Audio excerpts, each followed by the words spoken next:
Viewers, I hope that you all are well and doing well. Today we talk about the photoelectric effect. But why we talk about photoelectric effect? Actually, we want to discuss the particle nature of light. We say that light is absorbed as photons. Or in other words, we say that light consists of photons or particles or corpuscles. So, photoelectric effect shows the particle, photon or corpuscular nature of light. Let us see this in detail. Viewers, हमारा observation है कि अगर हमारे पास ये एक discharge tube है, इसमें ये कैथोड है और ये एनोड है, इसमें कोई करंट पास नहीं कर रहा, लेकिन जिस वक्त इस कैथोड के ऊपर हम लाइट डालते हैं तो इस डिस्चार्ज ट्यूब के अंदर से करंट का गुजरना आसान हो जाता है। इसी वजह से हमारे पास ये एक जिंक रॉड है, इसके ऊपर नेगेटिव चार्ज है। जिस वक्त हम इस जिंक रॉड पे लाइट डालते हैं तो ये जिंक रॉड अपना नेगेटिव चार्ज खो देती है। ये फिनोमेना सबसे पहले हर्ट्ज ने देखा था। अगर हम अल्कली मेटल्स की बात करते हैं जैसे लिथियम, सोडियम, पोटेशियम, तो उनमें ये फिनोमेना विजिबल लाइट से होता है, लेकिन अगर बाकी मेटल्स की बात की जाए तो उनमें ये फिनोमेना अल्ट्रा वायलेट लाइट से होता है। और इसमें क्या हो रहा है, हम देखते हैं कि जिस वक्त लाइट इस कैथोड पे आई है, यहाँ से इलेक्ट्रॉन अमिट हुए हैं। जिस वक्त लाइट इस जिंक रॉड पे आई है तो जिंक रॉड से इलेक्ट्रॉन अमिट हुए हैं और इस जिंक रॉड ने अपना नेगेटिव चार्ज खो दिया है। सो वो फिनोमेना जिसमें एक सूटेबल फ्रीक्वेंसी की लाइट मेटल सरफेस पे आती है और उससे इलेक्ट्रॉन एमिट होते हैं, हम इस फिनोमेना को कहते हैं फोटो इलेक्ट्रिक इफेक्ट। इसका एक्सपेरिमेंटल सेटअप यूँ है कि हमारे पास ये इवैक्यूएटेड ग्लास ट्यूब है, ऐसी ग्लास ट्यूब जिस पे हमने वैक्यूम क्रिएट कर लिया है। इसमें एंड्स पे 2 इलेक्ट्रोड फिटेड हैं, ये कैथोड है और ये एनोड। सर्किट को चलाने के लिए बैटरी है, पोटेंशियल डिफरेंस मेजर करने के लिए इन पैरेलल हम वोल्टमीटर लाए हैं और करंट के मेजरमेंट के लिए इन सीरीज हमने कनेक्ट किया है एक एमीटर। ये हमारे पास वेरिएबल रजिस्टर है जो पोटेंशियल डिवाइडर का काम करेगा और हम इस वोल्टेज V को 0 से लेकर V वैल्यू तक चेंज कर सकते हैं। ऑब्जर्वेशन हमारा ये है कि लाइट इस कैथोड पे आती है, यहाँ से फोटो इलेक्ट्रिक इफेक्ट होता है, इलेक्ट्रॉन एमिट होते हैं और ये इलेक्ट्रॉन इस पोटेंशियल डिफरेंस के दरमियान मूव करते हुए अट्रैक्ट होते हैं टुवर्ड्स एनोड। एनोड इन्हें कलेक्ट करता है और सर्किट में करंट का फ्लो होता है जिसको हम डिटेक्ट करते हैं with the help of this ammeter. अब हम देखते हैं कि एक्सपेरिमेंट रिजल्ट हमारे पास क्या थे। पहला एक्सपेरिमेंट रिजल्ट ये था कि electrons were emitted immediately, there was no time delay, कोई टाइम लैग नहीं था। जो ही एक ख़ास एनर्जी की रेडिएशन इस कैथोड पे आई है, इलेक्ट्रॉन फौरी तौर पे एमिट हो गया है, there was no time delay, no time lag, instantaneously ये सारा कुछ हुआ। दूसरा एक्सपेरिमेंट रिजल्ट ये था कि जब हम इंटेंसिटी को इंक्रीज़ करते हैं तो यहाँ से एमिट होने वाले इलेक्ट्रॉन्स, उनकी तादाद बढ़ती है। इंटेंसिटी, लाइट की इंटेंसिटी चेंज करने का मतलब ये है कि अगर 5 रेडिएशन आ रही थी, हमने उसी लाइट की 10 रेडिएशंस कर दी हैं, तो यहाँ से एमिट होने वाले इलेक्ट्रॉन की तादाद तो बढ़ी है, लेकिन इन इलेक्ट्रॉन की एनर्जी नहीं बढ़ी। वो हम स्टॉपिंग पोटेंशियल से बात करेंगे नेक्स्ट। थर्ड रिजल्ट ये था कि रेड लाइट अगर यहाँ डाली जाती है, रेड लाइट 5 रेड लाइट सी रेडिएशंस, कोई इलेक्ट्रॉन एमिट नहीं हुआ। आप इसको 10 कर दें, 100 कर दें, 1000 कर दें, लेकिन यहाँ से इलेक्ट्रॉन की एमिशन नहीं हुई। चौथा रिजल्ट ये है कि अगर एक वीक वायलेट लाइट आती है, अगर वायलेट लाइट की, अब ये सूटेबल लाइट है जिसकी सिर्फ एक रेडिएशन आए, तो हम देखते हैं कि यहाँ से इलेक्ट्रॉन एमिट हो जाता है और उस इलेक्ट्रॉन की मैक्सिमम एनर्जी यहाँ से आने वाली रेडिएशंस की एनर्जी पे डिपेंड करती है, इंटेंसिटी पे डिपेंड नहीं करती। ये हमारे एक्सपेरिमेंटल रिजल्ट्स थे। अब हम इन एक्सपेरिमेंटल रिजल्ट्स को फर्दर एक्सप्लेन करते हैं और हम सबसे पहले बात करते हैं kinetic energy of these photo electrons. उसके लिए हम रिजेंबल करते हैं इसको अपना जो प्रीवियस नॉलेज है, वो ये कि सपोज हमारे पास ये एक स्लोप है, ये बॉल है, हम इस बॉल की यहाँ पे इस पॉइंट पे मैक्सिमम काइनेटिक एनर्जी मालूम करना चाहते हैं। तो हम इस तरीके से कर सकते हैं, हमें पता है कि यहाँ पे अगर एनर्जी सारी की सारी हाइट h0 है, सारी की सारी एनर्जी काइनेटिक है, और यहाँ पे जाके जिस वक्त टॉप पे ये एक लम्हे के लिए बॉल रुकता है तो इसकी सारी काइनेटिक एनर्जी कन्वर्ट हो जाती है पोटेंशियल एनर्जी में।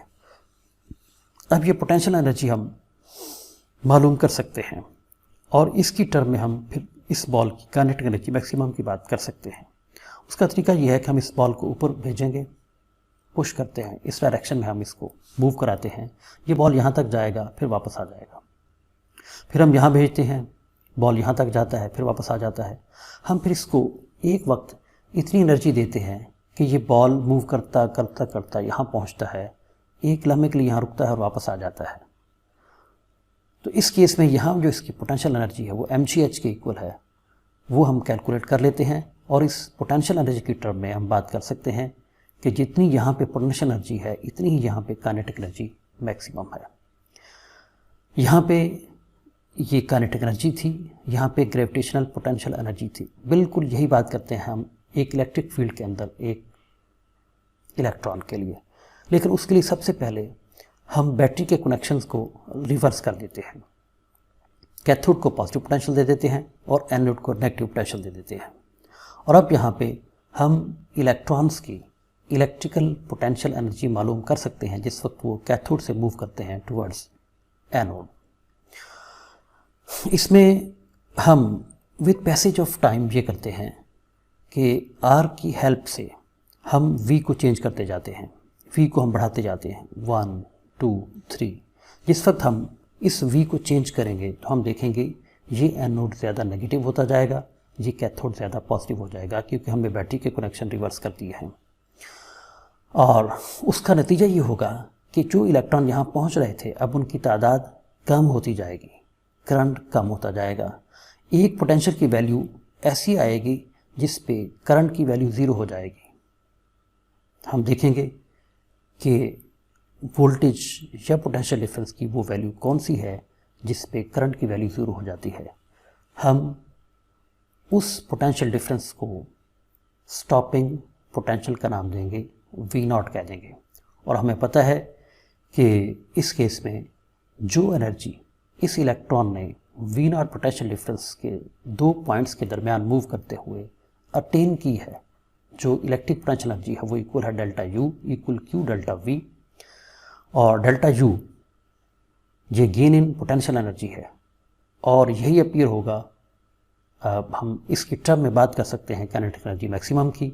तो काइनेटिक एनर्जी मैक्सिमम इक्वल होगी Q डेल्टा V, Q के तौर पे E आएगा और डेल्टा V के तौर पे V0 आ जाएगा। तो kinetic energy maximum which be equal to V0 E।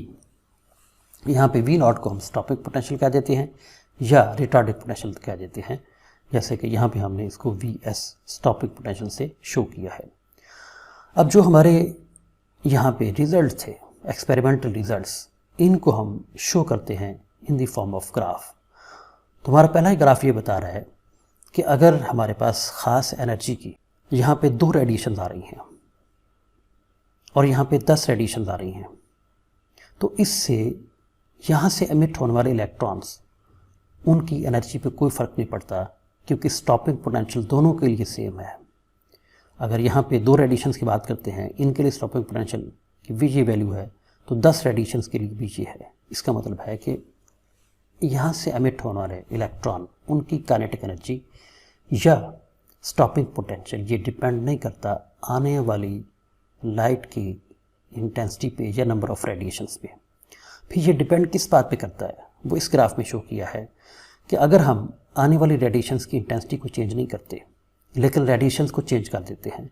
Suppose ये हमारे पास वायलेट लाइट है इससे ऊपर हम अल्ट्रावायलेट पे जाते हैं और फिर इससे ज़्यादा एनर्जी के रेडिएशंस इस्तेमाल करते हैं, लेकिन उनकी नंबर ऑफ़ रेडिएशंस को चेंज नहीं करते, इंटेंसिटी चेंज नहीं होगी, उससे नंबर ऑफ़ इलेक्ट्रॉन चेंज नहीं होंगे, उससे करंट पे चेंज नहीं आएगी, लेकिन काइनेटिक एनर्जी मैक्सिमम या स्टॉपिंग पोटेंशियल में चेंज आएगी। हम देखते हैं कि F1 के लिए इस एनर्जी के रेडिएशन के लिए स्टॉपिंग पोटेंशियल Vs1 था, इस एनर्जी के लिए Vs2 था और इस एनर्जी के रेडिएशन के लिए Vs3 था।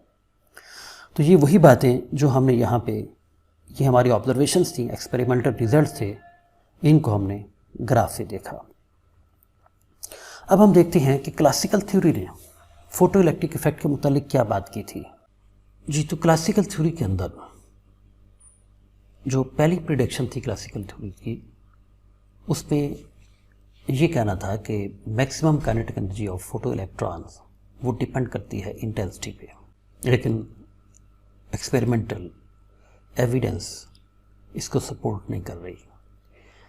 दूसरी प्रेडिक्शन ये थी कि photo electric effect any frequency और एनी वेवलेंथ की लाइट, चाहे वो उसकी एनर्जी कम है चाहे उसकी एनर्जी ज़्यादा है, फोटो इलेक्ट्रिक इफेक्ट होना चाहिए।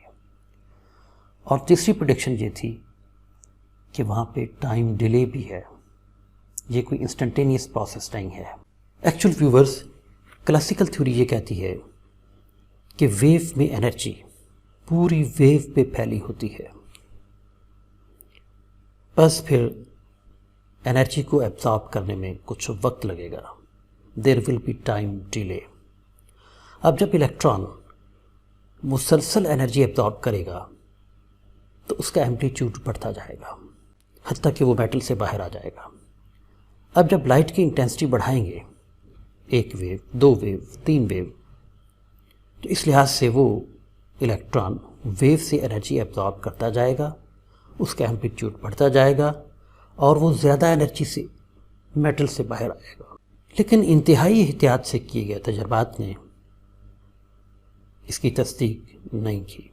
पता चला कि ख़ास फ्रीक्वेंसी की सिर्फ एक रेडिएशन इलेक्ट्रॉन को मेटल से बाहर ला सकता है, या क्लासिकल थ्योरी के मुताबिक डिम से डिम लाइट अगर मुसलसल पड़ती रहे तो इलेक्ट्रॉन मुसलसल एनर्जी एब्जॉर्ब करता जाएगा और एक वक्त ये आएगा कि एम्पलीट्यूड उसका इतना ज़्यादा हो जाएगा कि वो मेटल से बाहर आ जाएगा। लेकिन एक्सपेरिमेंटल एविडेंसेस इन प्रिडिक्शंस के ख़िलाफ़ थी, वो हमने पहले देखा। तो फिर क्लासिकल थ्योरी या क्लासिकल फिजिक्स इस फोटो इलेक्ट्रिक इफेक्ट को एक्सप्लेन ना कर सकी। हमने फिर इसको एक्सप्लेन किया with the help of quantum theory और मॉडर्न फिजिक्स। और इसमें आइंस्टाइन की एक्सप्लेनेशन क्या थी? आइंस्टाइन ने ये कहा कि असल में HF एनर्जी का एक फोटॉन जिसकी एनर्जी इस मेटल के वर्क फंक्शन से ज़्यादा है, तो वर्क फंक्शन के बराबर HF का हिस्सा इलेक्ट्रॉन को इस मेटल से बाहर लाने में इस्तेमाल हो जाएगा और बाकी इस इलेक्ट्रॉन की, जिसको हमने फोटो इलेक्ट्रॉन का नाम दिया है, काइनेटिक एनर्जी मैक्सिमम बन जाएगी। अब आने वाले रेडिएशंस की कम से कम फ्रीक्वेंसी जो इस मेटल से इलेक्ट्रॉन को बाहर ला सकती है, जो होनी चाहिए, उसको हम थ्रेशोल्ड फ्रीक्वेंसी या कट ऑफ फ्रीक्वेंसी का नाम देते हैं। F = F0 है। अगर HF नॉट के इक्वल है तो जस्ट यहाँ से इलेक्ट्रॉन एमिट होगा, लेकिन उसकी काइनेटिक एनर्जी मैक्सिमम 0 हो जाएगी। लेकिन अगर एनर्जी HF > HF0 है तो फिर एक पार्ट इलेक्ट्रॉन को एमिट करवाने में इस्तेमाल होगा और दूसरा हिस्सा इस इलेक्ट्रॉन की मैक्सिमम काइनेटिक एनर्जी बन जाएगी। तो यहाँ पे एक्चुअल ट्रीट किया लाइट को, सपोज किया आइंस्टाइन ने पार्टिकल के तौर पे, फोटॉन के तौर पे। उसने कहा कि सूटेबल फ्रीक्वेंसी का और सूटेबल एनर्जी का सिर्फ एक फोटॉन कैपेबल है कि वो यहाँ से इलेक्ट्रॉन को एमिट करवा सके। इस लिहाज से फिर हमारे पास जो आइंस्टाइन की फोटो इलेक्ट्रिक इक्वेशन आती है वो इस फॉर्म में है, HF = kinetic energy maximum plus phi work function of metal है, जिस मेटल पे लाइट आ रही है या फोटोन आ रहे हैं, और phi work function further h f not के इक्वल है। एच यहाँ प्लांक्स कांस्टेंट है और एफ नॉट थ्रेशोल्ड फ्रीक्वेंसी है। ये आने वाली लाइट की कम से कम फ्रीक्वेंसी है जो इस काबिल है कि मेटल से इलेक्ट्रॉन को बाहर ला सके। यहाँ से kinetic energy maximum h f minus phi है, जबकि काइनेटिक एनर्जी मैक्सिमम पहले हम बात कर चुके हैं, ये वी नॉट ई के इक्वल है। ई चार्ज ऑन इलेक्ट्रॉन और वी नॉट स्टॉपिंग पोटेंशियल है। तो हम देखते हैं कि एच एफ एनर्जी का एक फोटॉन यहाँ पे आए तो इस मेटल से इलेक्ट्रॉन को बाहर ले आएगा। अगर हम देखते हैं कि एच एफ एनर्जी फोटॉन की ये एच एफ नॉट से जो वर्क फंक्शन है इस मेटल का उससे ज़्यादा है, तो एच एफ नॉट के बराबर एनर्जी खर्च हो जाएगी इलेक्ट्रॉन को मेटल से बाहर लाने में, और रेस्ट ऑफ एनर्जी इसकी मैक्सिमम काइनेटिक एनर्जी बन जाएगी। अब ये वर्क फंक्शन मुख्तलिफ एलिमेंट्स के लिए मुख्तलिफ है। एल्युमिनियम के लिए हमारे पास ये वैल्यू है और मुख्तलिफ सोडियम के लिए 2.7 है, सिल्वर के लिए 4.3 है एंड सो ऑन। और यहाँ पे यही बात शो की गई है कि अगर हम कहते हैं कि हमारे पास ये मेटल पोटाशियम है और उसका वर्क फंक्शन 2 इलेक्ट्रॉन वोल्ट है, और हम देखते हैं कि रेड लाइट की एनर्जी 1.77 इलेक्ट्रॉन वोल्ट है, तो ये रेड लाइट इस पोजीशन में नहीं है कि इलेक्ट्रॉन को यहाँ से बाहर ला सके। अगर हमारे पास ये ग्रीन लाइट है 2.25 है, जी हाँ, यहाँ से इलेक्ट्रॉन इजेक्ट होगा, 2 इलेक्ट्रॉन वोल्ट एनर्जी खर्च हो जाएगी इस इलेक्ट्रॉन को मेटल से इजेक्ट करवाने में, और बाकी इसकी काइनेटिक एनर्जी मैक्सिमम बन जाएगी। और यही बात ब्लू लाइट के लिए है। और फोटॉन की एनर्जी जो है वो इक्वल एच न्यू है, ये एच एफ है। तो ये फोटॉन मॉडल एक्सप्लेन करता है the experiment and shows that light behaves like particles. अब इसकी वेरिफिकेशन थी, तो हम देखते हैं कि अगर हम एक ख़ास केस में फ्रीक्वेंसी और काइनेटिक एनर्जी मैक्सिमम या स्टॉपिंग पोटेंशियल वी नॉट का ग्राफ स्केच करते हैं, तो ये ग्राफ हमारे पास ये स्ट्रेट लाइन आती है। ये स्ट्रेट लाइन बता रही है कि जिस वक्त हम 0 से ऑनवर्ड मूव करते हैं इस फ्रीक्वेंसी पे और फ्रीक्वेंसी की इस वैल्यू पे कोई एमिशन ऑफ इलेक्ट्रॉन नहीं है, लेकिन जो ही हम थ्रेशोल्ड फ्रीक्वेंसी को अटेन करते हैं एफ नॉट को, तो इलेक्ट्रॉन की एमिशन शुरू हो जाती है।